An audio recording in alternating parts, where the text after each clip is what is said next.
হেভেনে। আমি সোদপুর থেকে আসছি, আমি 2 বছর ধরে বাবার কাছে আসছি। আমি মানে যে অবস্থায় এসেছিলাম বাবার কাছে, আজকে আমি অনেক ভালো জায়গায় এসেছি। আমি আমার স্বামীর ব্যবসার জন্য এসেছিলাম। তো বাবা মানে যেখান থেকে আজকে আমাকে যে জায়গায় এনে দাঁড় করিয়েছি, আমার মানে বলার কোনো ভাষা নেই। আপনারা সবাই আসুন বাবার কাছে। আমি সারা জীবন আসবো বাবার কাছে, বাবার আশীর্বাদ নেব। বাবার আশীর্বাদ মাথায় থাকলে আমি সত্যি আরও ভালো জায়গায় যেতে পারবো। আপনারাও আসুন, এটুকুই বলবো। সবাই ভালো। নমস্কার, সকলকে প্রীতি শুভেচ্ছা বলুন এবং ভালোবাসা। অজ্ঞানের অন্ধকার থেকে জ্ঞানের আলোয়, অসুচিতার গ্লানি থেকে সুচিতার স্নিগ্ধতায়, অসত্যের ছলনা থেকে সত্যের সৌন্দর্য সীমায় যিনি পৌঁছে দেন, সেই ধরিত্রী মাতা মা কামাখ্যাকে জানাই শতকোটি প্রণাম। কামাখ্যাং পরদে দেবী নীল পর্বত বা আসিন্নই তং দেবী জগতক মাত যোনি মুদ্দে নমস্তুতে। সেই কামাখ্যা ধাম, নীল পর্বতের কামাখ্যা মাকে জানাই প্রণাম। আমি আজকে যে বিষয়টি আলোচনা করব, সামনেই আসছে কিন্তু কামাখ্যা ধামে অম্বুবাচী পর্ব বা মেলা আমরা জানি। এই অম্বুবাচী যোগটা কিন্তু আমাদের জীবনে কিন্তু ভীষণ একটা ভালো যোগ। এই যোগটাকে আমরা বিভিন্ন পর্যায়ে বিভিন্ন দিক থেকে কাজে লাগাতে কিন্তু পারি। এই অম্বুবাচীটা কি? অম্বুবাচীটা বলছে জ্যোতিষশাস্ত্র মতে আমাদের আসামকে কিন্তু জ্যোতিষের প্রাগ জ্যোতিষপুর বলি। মানে আমাদের জ্যোতিষ তন্ত্রের উৎপত্তি কিন্তু সব আসাম থেকে, এটা অনেকে জানেন না। কিন্তু জ্যোতিষটাও কিন্তু আসাম থেকে, সে ব্যাখ্যা আছে, বলতে গেলে অনেক টাইম লাগবে। আর তন্ত্র করি আমরা, তন্ত্রের যে শ্রেষ্ঠ পীঠ সেটা হচ্ছে কামাখ্যা ধাম। মা দুর্গার যোনি পতিত হয়েছিল। আমরা যে 51 পীঠ পাই তার মধ্যে শ্রেষ্ঠ পীঠ হচ্ছে এই কামাখ্যা, কামরূপ কামাখ্যা। আসামের কামাখ্যা ধামে কামরূপ বলে একটা জায়গা আছে, সেখানে নীল পর্বতে 500 মিটার উপরে মায়ের সেই মন্দির। নীল পর্বতের মধ্যে মা আধিষ্ঠান সাধিষ্ঠান হয়ে বসে আছেন। মা দুর্গার যোনি পতিত হয়েছিল, যে যোনি থেকে আমার সৃষ্টি, আপনার সৃষ্টি। তাহলে বলছে জ্যোতিষশাস্ত্র তৈরি কিন্তু কামাখ্যা থেকে। আবার তন্ত্রের যে শ্রেষ্ঠ পীঠ, যত পীঠ আছে পৃথিবীতে, শ্রেষ্ঠ পীঠ হচ্ছে এই কামাখ্যা, আসামের কামাখ্যা ধাম। তন্ত্রপীঠ, যোনিপীঠ। তো জ্যোতিষশাস্ত্র বলছে, জ্যোতিষশাস্ত্র মতে বলছে আষাঢ় মাসের মৃগশিরা নক্ষত্রের 3 পাদ হইতে 4th পাদ, 3 পাদ হইতে বলছে একদম আদ্রা নক্ষত্রের প্রথম পাদের মধ্যে, প্রথম পদ একটা থাকে, প্রথম পদের মধ্যে যেটা পাওয়া যায় সেই পদটাকে বলছে, সেই সময় ধরিত্রী বলছে রজস্বলা হয়। এই রজস্বলা হয় বলে তখন বলছে ওই জায়গাটাই বলছে অম্বুবাচী। তো এই রজস্বলাটা কি? কামাখ্যা ধামে মা যে যোনি পতিত হয়েছিল, সেই যোনি থেকে সে যে শিলা আছে, নীল রঙের শিলা, শিলাটাই কিন্তু কামাখ্যা মূর্তি। কামাখ্যা ওইটাই কিন্তু মায়ের যোনিটা পতিত হয়েছিল। সেই যোনিপীঠ কিন্তু ওই সময় কিন্তু আমাদের মা রজস্বলা হয়, আমাদের ধরিত্রী রজস্বলা হয়। ধরিত্রী রজস্বলা হয়েছিল বলেই কিন্তু আমাদের কিন্তু সৃষ্টি, পৃথিবীর সৃষ্টি। আমার মা যদি রজস্বলা না হতেন, আমার জন্ম কিন্তু হতো না। যারা দেখছেন তাদেরও কথা বলবো, যারা দেখছেন তারাও কিন্তু বুঝবেন আমি কোন কথাটি বলতে চাচ্ছি। যে সমস্ত মায়েরা, মহিলারা রজস্বলা না হলে তার কিন্তু সন্তান ধারণে তার অক্ষমতা দেখা দেবে। তো রজস্বলা রজবতী হয়েছিলেন এই সময় মা কামাখ্যা। এই কামাখ্যা পড়ছে কিন্তু 22শে জুন, আগামী 22শে জুন 2024 সকাল 8:45 থেকে অম্বুবাচী শুরু, পবিত্রী বলি আমরা। আর 25শে জুন রাত্রি 9টা 8 পর্যন্ত থাকছে এই প্রবৃত্তিটা। তারপরে কিন্তু 9টা 8-এর পর ছেড়ে যাচ্ছে, অম্বুবাচী নিবৃত্তি বলি, মানে ধরিত্রী রজস্বলার টাইমটা। কিন্তু আমাদের মহিলারাও দেখবেন 4-5 দিন এই রজস্বলাটা, ঋতুমতী যারা হয়ে আছেন তারা কিন্তু এই 4-5 দিনের মধ্যেই কিন্তু রজস্বলাটা প্রবৃত্তি এবং নিবৃত্তি হয়। তো মা কামাখ্যা অম্বুবাচী যোগে কিন্তু বছরে একবারই কিন্তু উনি রজস্বলা হন। সকাল 8টা, 22শে জুন সকাল 8:45 রজবতী হচ্ছেন, মানে প্রবৃত্তি বলে অম্বুবাচী প্রবৃত্তি লাগছে, অম্বুবাচী লাগছে। আর 25শে জুন রাত্রি হচ্ছে 9টা 8 পর্যন্ত এই প্রবৃত্তিটা নিবৃত্তি হচ্ছে, মানে অম্বুবাচী ছেড়ে যাচ্ছে। এই সময়টা কিছু কাজকর্ম আমাদের কিন্তু করার দরকার। এই সময়টা আমরা কিন্তু কিভাবে করবো? এই কামাখ্যা আমি যাচ্ছি, প্রত্যেকের উদ্দেশ্যে বলবো, আমার তো প্রতিবারে আমি কামাখ্যা যাই। সর্বরক্ষা কবচ বলে একটা কবচ বানানো হয়, যেটা 3 দিন ধরে ওখানে কিন্তু যজ্ঞ আমার পুজো পাঠ হবে। আমি চলে যাচ্ছি, আগে 4-5 দিন 10 দিন থাকতাম ওখানে। এখন এত লোক, এত ভিড়, এত চাপ আমার, আমি যখন নিবৃত্তি হচ্ছে সেই সময় যাই। আমি 25 তারিখে চলে যাচ্ছি, আগামী 25শে জুন কিন্তু চলে যাচ্ছি। 25শে জুন রাত্রেই কিন্তু, এই সকালেই কিন্তু অম্বুবাচী লাগছে, ছেড়ে যাচ্ছে। তো ওই সময় আমি যে ঢুকছি ওখানে 3 দিন ধরে আমি থাকবো যাগযজ্ঞ পুজো পাঠের মধ্যে। সকলের উদ্দেশ্যে একটা সর্বরক্ষা কবচ বানাবো কামাখ্যা ধামে। সর্বরক্ষা মানে আপনার সব দিক কিন্তু রক্ষা করবে, জীবনের গতি প্রকৃতি কিন্তু অনেক বাড়িয়ে দেবে। বিগত 24 বছর ধরে এই সর্বরক্ষা কবচ দিয়ে আসছি কতিপয় কয়েকজনের জন্য, সবাই কিন্তু পাবেন না। এ দুষ্প্রাপ্য জিনিস, এত আমি করতে পারবো না। সারা বছর মানুষের কাজ করি, একদিন আমার নিজের জন্য ওখানে যজ্ঞ পুজো পাঠ করবো, আমার নিজের এবং আমার ফ্যামিলির ভালোর জন্য। সব ফ্যামিলিরও যাচ্ছে, আমার ফ্যামিলির সব যাচ্ছে, ফ্যামিলির লোকজন। তার সত্ত্বেও আমার ভক্ত শিষ্যরা প্রচুর যাচ্ছে, অনেক প্লেনের টিকিট কাটা হয়েছে, কেউ ট্রেনেও চলে যাচ্ছে, ওখানে যেয়ে জুটবে। কামাখ্যাবাসী যারা আছেন, যারা আসামবাসী আছেন, তারা আমাকে দেখানোর জন্য এখানে হোটেল ভাড়া করে এসে দেখিয়ে আমাকে দেখিয়ে নিয়ে যান। তাদের উদ্দেশ্য বলবো, আগামী 25শে জুনটা আমি যাচ্ছি। 26শে জুন আমি বিকেল 4টে থেকে রাত্রি 8টা পর্যন্ত, যারা আসামবাসী, গুয়াহাটিবাসী, শিলংবাসী যারা আছেন, তারা অনেকে এর আগে দেখিয়েছেন। যারা নতুন দেখাবেন তারাও আসুন, যারা দেখেছেন তারাও কথা বলতে আসুন। আমি পল্টন বাজার হোটেল অতিথিতে থাকি। ওদের হোটেলটা ভালো হোটেল, সবাই চেনেন। পল্টন বাজারে হোটেল অতিথি, ঠিক পল্টন বাজার হনুমান মন্দির আছে তার সামনে যেটা হোটেল আছে, সেই হোটেল অতিথিতে আমি বসি। ওখানে গিয়ে আমার খোঁজ করলে পেয়ে যাবেন। 26শে জুন একদিনই মাত্র আমি লোকজনের সঙ্গে কথা বলবো। 26শে জুন আমার রাত্রে যজ্ঞ আছে, 27শে জুন যজ্ঞ আছে, 28শে জুন যজ্ঞ আছে। 3 দিন যজ্ঞ করে আমি 29শে ফিরে যাব। তো ওই দিনে যারা আছেন তারা ওখানে দেখা করতে পারেন, তারা আমার সঙ্গে হাত দেখাতে পারেন, বা তাদের কি দুঃখ দুর্দশা চলছে বা তাদের কি প্রবলেম চলছে তারা কিন্তু আমার সঙ্গে শেয়ার করতে পারেন। ওই দিন আমি কিন্তু মানুষের সঙ্গে কথা বলবো। কবে দেখবো? 26শে জুন বিকেল 4টে থেকে রাত্রি 8টা, হোটেল অতিথি, পল্টন বাজার। আমার স্কলে নাম্বার যাচ্ছে, আরও ডিটেলসটা জেনে নেবেন। তো এই সর্বরক্ষা কবচ কিন্তু সর্বক্ষেত্রে বানানো হবে এবং সর্বক্ষেত্রে কাজে লাগবে। এমনি জায়গায় কবচ কুণ্ডলী বানালে অনেক খরচা টর্চা হয়, কামাখ্যা ধামে অনেক খরচা হয়, কিন্তু মানুষের সেবার জন্য আমি কতিপয় কয়েকজনের জন্য অল্প পয়সায় মাত্র 31 জনকে আমি দেব। যদি আপনারা করাতে চান তারা কিন্তু অবশ্যই এসে যোগাযোগ করুন। বিভিন্ন চেম্বার চলছে, চেম্বারে আসুন, 1 কপি ফটো নিয়ে আসবেন, কোনো ফিস লাগবে না। যদি বানাতে চান 1 কপি ফটো আর ফিস দিয়ে দেখিয়ে আপনি আপনার ব্যাপারটা আরও জেনে নেন। কিন্তু সর্বরক্ষা কবচটা সবাই পড়তে পারে।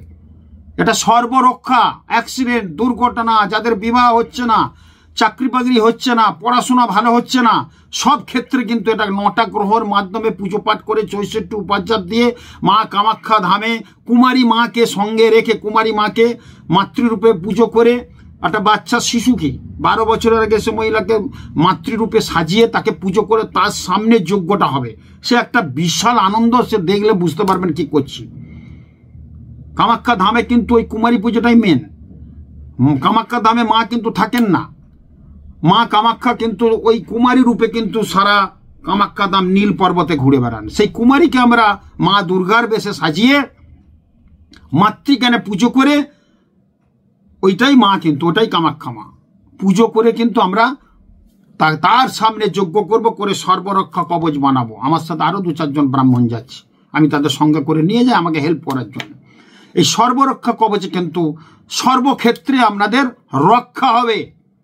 এটার কিন্তু কোনো ইয়ে নেই, মানে যে এটা যে এই কারণের জন্য নিতে হবে, সবাই পড়তে পারে। পড়াশোনা, শত্রুনাশ, শরীর স্বাস্থ্য, সর্বক্ষেত্রে বাধা বিপত্তি সব কাটবে। এই সর্বরক্ষা কবচ যদি বানাতে চান 31 জন মাত্র পাবেন। আপনারা আসবেন, চেম্বারে এসে 1 কপি ফটো, নাম গোত্র দিয়ে চলে যাবেন। আমি ফিরবো 29শে জুন, তারপর জুলাইয়ের প্রথম উইকে বিভিন্ন চেম্বারে কিন্তু আমার চলছে। আমার সিথির মোড়ে চেম্বার আছে, চেম্বারগুলো কোথায় ঠিক জেনে নেবেন। 24 বছর বসছি। হাওড়া ময়দানে চেম্বার আছে, বেহালা থানার সামনে চেম্বার আছে, গড়িয়াহাট ট্রাঙ্গুলার পার্কে চেম্বার আছে, এবং আমার নিউ টাউনের বাড়িতে চেম্বার আছে, এবং মেদিনীপুরে চেম্বার আছে, মেচেদাই চেম্বার আছে, আর কামারপুকুরে চেম্বার আছে। এই কটি আমার চেম্বার। এর মধ্যে এসে যোগাযোগ করে যেখানে যে আছে 1 কপি ফটো, নাম গোত্র দেবেন, ব্যাস আমি বানিয়ে নিয়ে চলে আসব। তারপর আপনাদের শোধন নিয়ম মাফিক আমি দেব। যারা এই কবচ বানাতে চান তাদের সঙ্গে অক্ষয় সিঁদুর পাবেন, বাড়িতে একটা কামাখ্যা দামে পুজো করা ত্রিশূল দেবো। সেই ত্রিশূল কিন্তু ব্রহ্মা বিষ্ণু মহেশ্বর, ত্রিশূল ঠিক না, এটা আমি পঞ্চশূল দিই, ব্রহ্মা বিষ্ণু মহেশ্বর লক্ষ্মী সরস্বতী। এটাই কবচটা যারা বানাতে দেবেন সর্বরক্ষা কবচ, তাদের সাথে ফ্রি দেবো। কামাখ্যার একটা সুন্দর ছবি দেবো, তার সঙ্গে অক্ষয় সিঁদুর দেবো, একটা লক্ষ্মী করি দেবো। আর দুষ্প্রাপ্য যেটা বিরাট, কামাখ্যার জল, জলটা কিন্তু প্রত্যেক পাবেন। কামাখ্যার জল দেবো, তার সাথে অক্ষয় নোয়া।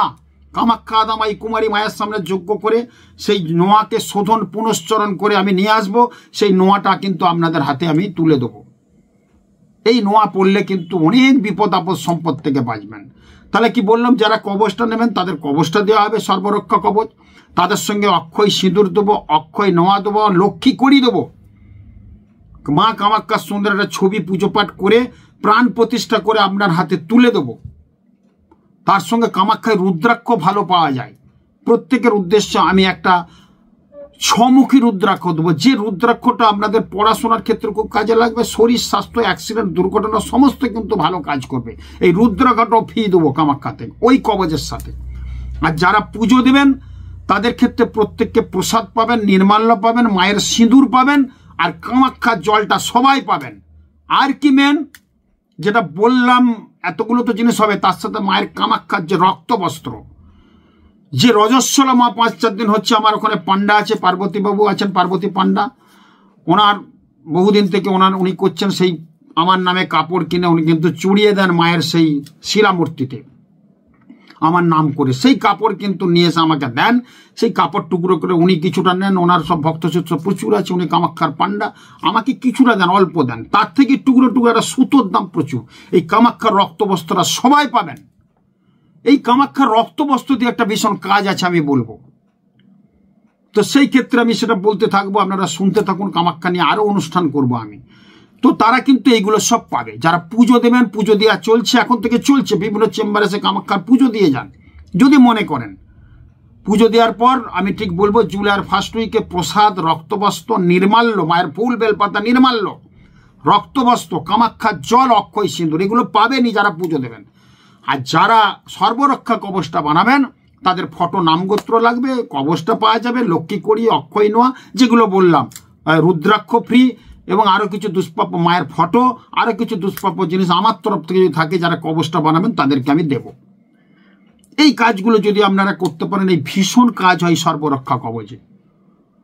আর এই যে অমাবস্যা যোগ, এই যোগটাই কিন্তু একটা দৈব শক্তি, কিন্তু বড় শক্তি, মায়ের কৃপায় কিন্তু এই কামাখ্যা দামে এই কাজটা করে ওই রক্তবস্ত্র যদি আপনি কাছে রাখেন দেখবেন সমস্ত কিন্তু আপনার পূর্ণ হবে, ভালো হবে। তার সঙ্গে সর্বরক্ষা কবচ কিন্তু ভীষণ কাজ। এই কামাখ্যাতে কুমারী পুজো করব, তারও একটা ব্যাখ্যা আমি দেবো এরপরে, কুমারী পুজোটা কেন করে। তো এই যে আমাদের 22 থেকে 22 অম্বুবাচী পড়ছে, 25-এ শেষ হচ্ছে, এই কটা দিন আপনারা কিন্তু আপনাদের বাড়িতে দেবী মূর্তি যদি থাকে তার মুখ কিন্তু ঢেকে রাখবেন। দেবী মূর্তি মানে মা কালী, মা দুর্গা, যায় লক্ষ্মী, সব পুজো পাঠ চলবে না। দূর থেকে কিন্তু মানে ওই মন্দিরে আসন, যে সিংহাসন আছে, ঠাকুর আছে বাড়িতে, দেবী মূর্তি ঢেকে রাখবেন। একটু ফুল জল দিয়ে, মেঝের মধ্যে ফুল জল দিয়ে, বাতাসা, গুড় বাতাসাও দিতে পারেন, যা দেন সেটা দেবেন, আর একটু ধূপ ধুনো দিয়ে শাঁখ বাজিয়ে রেখে দেবেন। বিশেষ করে পুজো কিন্তু চলবে না এই সময়, কিন্তু খুব ভালো ফল হবে, এইগুলো করতে হবে। আর শিব টিপ যদি থাকে তাদের পুজো কিন্তু করা খুব ভালো হবে। প্রত্যেকের উদ্দেশ্যে বলবো ওই 22 থেকে 25-এর মধ্যে যে কোনো দোকান থেকে শাঁখের একটা আংটি কিনে আনুন, শাঁখের আংটি। এই সময় শাঁখের আংটি পরলে কিন্তু সর্বকাজে বাধাগুলো কেটে যায়। ছেলেরা কনিষ্ঠ আঙুলে পড়বে ডান হাতের, মেয়েরা কনিষ্ঠ আঙুলে বাঁ হাতে পড়বেন। শাঁখের আংটি কিনতে পাওয়া যায় এই সময়, ধারণের কিন্তু মোক্ষম নিয়ম। আপনাদের জীবনে শঙ্খ ধারণ করে, শঙ্খ একটা মঙ্গলময় প্রতীক, মঙ্গলের প্রতীক। আপনার জীবনে অমঙ্গল নেমে আসবেন না। কবে? 22 থেকে 25-এর মধ্যে শাঁখের আংটি কিনে আনুন। ওই সময় যে কোনো একটা দিন হাতে গুলিয়ে নেন, এতে কোনো দোষ নেই। এবং এই সময় বলছে 22 থেকে 25-এর মধ্যে যদি গঙ্গাতে স্নান করতে পারেন খুব পুণ্য। গঙ্গাতে স্নান করবেন মৌনী, এমনি যাওয়ার সময় যাবেন, স্নানটা করে এসে বাড়ি ঢোকা পর্যন্ত মৌনী, মনে মুখে কথা বলবেন না। যদি বাসে যাচ্ছেন আবার স্নানটা করে বাসে উঠবেন, হাতে পয়সা রেখে দেবেন, খুচরো টাকা কন্ডাক্টর চাইলে আপনি হাতে দিয়ে দেবেন, যেটা লাগবে উনি নিয়ে নেবেন। কথা একদম বলে বাড়ির চৌকাট পেরোবেন, তারপর কথা বলবেন। এটা বিরাট একটা ব্রত। এই যে কাজটা করতে পারলে জীবনের আপনার পাপক্ষয় হবে, সর্বকাজে বাধাগুলো কাটবে, ভীষণ কিন্তু ভালো হবে। এই সময় ওই 22 থেকে 25-এর মধ্যে কোনো বাড়িতে যে টব থাকলে টব খুঁড়বেন না, মাটি খোঁড়া নিষিদ্ধ। যদি কেউ বাড়ি টাড়ি করছেন ওই সময়টা বন্ধ রাখুন, বাড়ির দোষ কিন্তু কেটে যাবে। 22 থেকে 25-এর মধ্যে ছাদ রাজা হবে, করবেন না। মাটি খুঁড়বেন না, ইট বালি সিমেন্ট গাঁথবেন না। যে বাড়িতে গাঁথবেন সেটা বাড়ি অশুভ হয়ে যাবে, দরকার নেই। ওই সময়টা বাকি একটু বাদ রাখুন, তাতে কোনো ক্ষতি নেই। আর মাটি কর্ষণ, হল কর্ষণ, নাগল দেওয়া, জমিতে মাটি খনন করা একদম চলবে না। বাড়িতে আপনার টবে গাছ আছে, খোঁচা দিয়ে খুঁজলে মাটি খুঁড়লেন, জল দিলেন, করবেন না। এই সময় কিন্তু করলে কিন্তু ভীষণ খারাপ। বেদান্ত বেদাঙ্গর অধ্যয়ন চলবে না, কোনো ভালো পুঁথিপত্র পড়া চলবে না, কোনো শুভ কাজ এই সময় কিন্তু ঠিক না।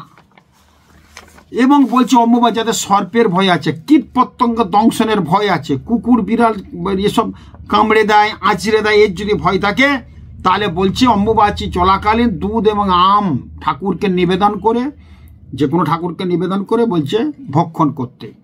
ভীষণ কিন্তু ভালো হবে এবং ভীষণ কিন্তু আপনারা ভালো ফল পাবেন এগুলো করলে। অম্বুবাচী চলাকালীন কোনো মহিলা যদি জব দিয়ে স্নান করতে পারে তাহলে তার তাড়াতাড়ি বিয়ে হবে। অম্বুবাচী চলাকালীন যদি কোনো মহিলা তার রোগাক্রান্ত, প্রচণ্ড ডিস্টার্ব, জব এবং হলুদ দিয়ে স্নান করতে পারেন তাহলে তার রোগটা কিন্তু চলে যাবে, রোগ কিন্তু মানে আর হবে না, তার শরীর স্বাস্থ্য কিন্তু চাঙ্গা থাকবে। যদি কোনো মহিলা এই সময় রজস্বলা হয়, মানে কোনো বাচ্চা মেয়ে, কুমারী মেয়ে রজস্বলা হয়েছেন কবে, 22 থেকে 25-এর মধ্যে, তার মতো ভাগ্যবতী মহিলা আর নেই পৃথিবীতে। তার থেকেও যারা ছোট আছে, বড় আছে, তারা তাকে প্রণাম করতে পারে ওই সময়। ভীষণ পুণ্য যদি হয়, অনেকে তো হয়েই যেতে পারে। কি বলছি বুঝলেন, 22শে জুন থেকে 2024 25শে জুনের মধ্যে কোনো কুমারী মেয়ে প্রথম রজস্বলা হয় এই সময়। মা হয়েছেন তো কামাখ্যা মা, এই সময় যদি কোনো মহিলা রজস্বলা হয় সে কিন্তু পুণ্যবতী, সৌভাগ্যশালিনী, পুত্রবতী হবে, ভালো বর পাবে, বিয়ে খুব ভালো হবে, তাদের বাড়ির কিন্তু লোকজনের অনেক উন্নতি হবে এবং তাকে তার বড়রা, মা বাবাও তাকে প্রণাম করতে পারে। পৈতের সময় যেমন আমার বাবা মা আমাকে প্রণাম করেছিল, আমি প্রথম দেখলাম একদিনে আমার বাবা মা প্রণাম করেছে যখন আমার পৈত হয় 9 বছর বয়স। যখন ব্রহ্মচারী ছিলাম 3 দিন অন্ধকার ঘরের মধ্যে, ওখানেই খাওয়া পায়খানা সব, ওই 3 দিন অন্ধকারের ঘরের মধ্যে 3 দিন থাকতে হয়েছে হবিষান্ন করে। তখন বাবা প্রতিদিন আসতেন, গায়ত্রী জপ শেখাতেন, আমাকে প্রণাম করতেন, ফলমূল খাইয়ে চলে যেতেন। দুবেলা গায়ত্রী জপ করতেন আর প্রণাম করতেন। ওই সময় একটা কথা, সেই সময় এই সময় যদি কোনো মহিলা রজস্বলা হয় তাকে প্রণাম করা যায় এবং সে সৌভাগ্যশালী। কামাখ্যার এই কাজগুলো কিন্তু করলে ভীষণ ভালো হয়। কামাখ্যার রক্তবস্ত্র দিয়ে একটা কাজ আছে, সেটা আমি পরের অনুষ্ঠানে বলবো। রক্তবস্ত্র আমার থেকে সংগ্রহ করে সেই কাজটা যদি করতে পারেন তাহলে আপনার জীবন কিন্তু ধন্য হয়ে যাবে, আপনার যে অশুভ দোষ সব কেটে যাবে। সে রক্তবস্ত্রের কাজটা কি করার পদ্ধতি আমি বাকি রাখছি, বাকি যেগুলো বললাম আপনারা কিন্তু অবশ্যই এইভাবে চলুন, দেখবেন অনেক ভালো হবে, অনেক কিন্তু ভালো থাকবেন এবং এই কাজগুলো করলে কিন্তু দেখবেন মনে তৃপ্তি পাবেন। আর সর্বরক্ষা কবচ যদি আপনারা যে নিতে চান, আপনারা অবশ্যই তৎপর যোগাযোগ করুন। স্বল্প মূল্যে 31 জনকে দেওয়া হবে। দুষ্প্রাপ্য জিনিস, এই জিনিস না পড়লে বিগত আমি 24 বছর দিয়ে আসছি, 24 বছর ধরে মানুষের কাজ হচ্ছে বলেই তো আমি আবার দিচ্ছি। যদি এটা কাজ না হতো তাহলে আমি আর এই পদ্ধতিটা অবলম্বন করে এই ভাব বানাতাম না।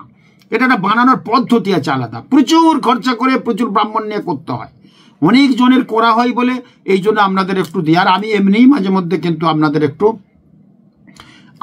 আপনাদের একটু সাশ্রয় দিই, যেটা কোনো আমার জ্যোতিষ বন্ধু আছে কিনা সন্দেহ আছে। কারণ আমি একবারই ফিস নিই, দেখবেন আমার চেম্বার হলে একবারই ফিস নিই, দ্বিতীয়বার কোনোদিন তার অন্তত ফিস নেই না আমি। এটা কিন্তু সবাই জানেন, এই স্যাক্রিফাইসটা আমার মধ্যে আছে, অনেকের নেই। কিন্তু আমার চেম্বারে জানেন কত ভিড় হয়, 40-50 জন লোক হয় প্রতিদিন। সেকেন্ডবার যখন 3 মাস পর আবার দেখা করতে আসবে, একটা তো টাইম দিতে হয়। আজকে আমি জিনিস দিলাম, 90 দিন তো ওয়েট করতে, 90 দিনের মধ্যে আমার কাজের জায়গাটা আপনারা পেয়ে যাবেন। আমি সেকেন্ডবার যখন আপনারা আসবেন তাহলে কিন্তু আমি ফিস তো নিতে পারি। আমার একটা ফিস আছে, 2 টাকা, 10 টাকা, 5 টাকা, যাই হোক আপনারা জানেন। সেই ফিসটা যদি আমি নিই, 10 জন যদি আবার সেকেন্ডবার আসে, আমি যদি 1000 টাকাও ফিস নিই তাহলে 10,000 টাকা। কিন্তু তো আমার 10,000 টাকা আমি ছেড়ে দিচ্ছি, আমি স্যাক্রিফাইস, এটা কোনো কারণ নেই, কিন্তু এটা আমার পিতামাতার শিক্ষা। বলেছিল ধামে গিয়ে লোকজন সেবা করাবি, তারাপীঠ ধামে, ওই জন্য তারাপীঠ অমাবস্যাতে আমি প্রায় 300-400 লোকের সেবা করাই। আর একটু দান ধান পারলে করবি, আর কিছু স্যাক্রিফাইস দরকার জীবনের। যত ত্যাগ করবি তত তার ফল পাবি।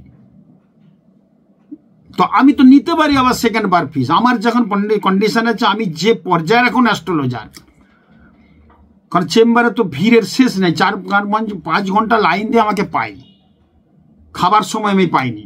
তো সেই পর্যায়ের অ্যাস্ট্রোলজাররা তো আমি সেকেন্ড বার ফিস নিতে পারি। তো প্রতিদিন যদি আমি 10 জনের সেকেন্ড বার ফিস নিই, পুরনো লোকের সেকেন্ড বার যখন আসবে, তাহলে 30 দিনে কি হতে পারে? আমি নেইনি, কিন্তু এটা কিন্তু আমি পরিষ্কার অকপটে স্বীকারোক্তি আমার। আমার মনে হয় কোনো আমার কেউ বন্ধু জ্যোতিষ আছে বলে, এরকম আছে বলে মনে হয়নি।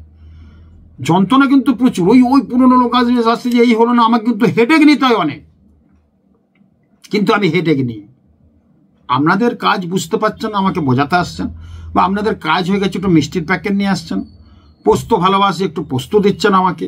তো সব কিছু যে দেয়া থেয়ার ব্যাপারটা, প্লাস আপনার কিছু কাজটা গোলমাল হয়তো হয়েছে, আমি যেটা করেছি ঠিক আপনি বুঝতে পারেন বা রেজাল্টটা ঠিক পাচ্ছেন না, 3 মাস হয়ে গেছে, তার জন্য একটা অ্যাপয়েন্টমেন্ট দিয়ে আমি তো ফিস নিয়ে করতে পারি, আমি নিই না। আবার আমি আলোচনা করব, আমি আবার কথা বলবো, আবার আপনাদের জিনিসটা করে দেবো বিনা পয়সায়, তারপরে দেখবেন কাজ হয়ে যাবে।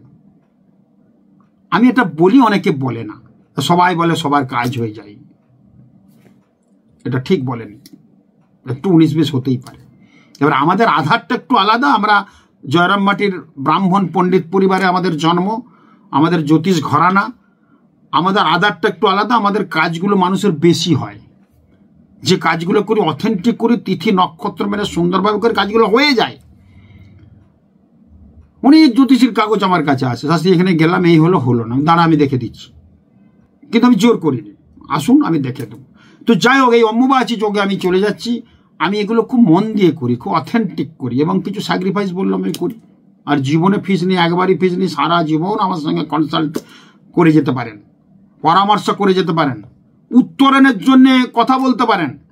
আপনার ভালো মন্দ সব কিছুর মূলেই তপন শাস্ত্রী আছে। আমি জ্যোতিষতন্ত্রের একজন জ্ঞান ভিক্ষুক, এখনো জ্যোতিষটা শিখি ছোটদের থেকে। তো আমি সেটাকে আপনাদের মধ্যে ছড়াতে চাচ্ছি।